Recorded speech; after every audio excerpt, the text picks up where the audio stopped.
So, there is a lot of theorizing about this, a lot of scholarship about this. Some scholars talk about this authoritarian vocation of the whole southern cone of Latin America, including Brazil. So there has been historically, and, some people go all the way back to the Paraguayan War as strengthening the military in the southern cone to fight Paraguay, and how it became normal or acceptable for the military to step in to fix something that was going wrong.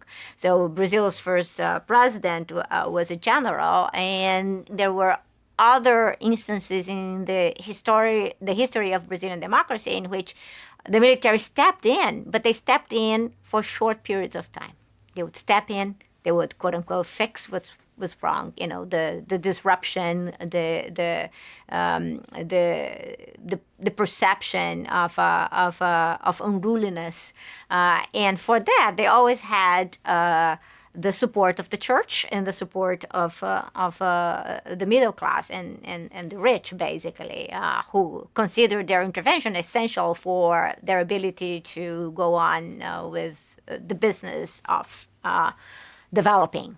In 1964 was not different, I believe, in terms of the perceptions that the country was going through a dangerous path. And, we have also to remember this was a few years after the Cuban Revolution. So there was all this domino effect theorization that the Cuban Revolution would export to Latin America. So there was a lot of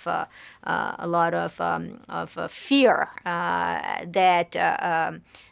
that countries were going, quote unquote, the wrong way. And I think that a lot of people from more conservative segments of the population, and the segments that have been the elites in Brazil historically, were hoping that the military would come in, stay a couple of years, and maybe step down.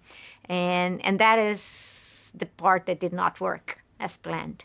And then right after the revolution, there were a lot of popular marches supported by the church and upper middle classes and industry, very supportive of the military coup. And as the coup, rather than opening, start to get more and more restrictive, more and more authoritarian, then there was no way out.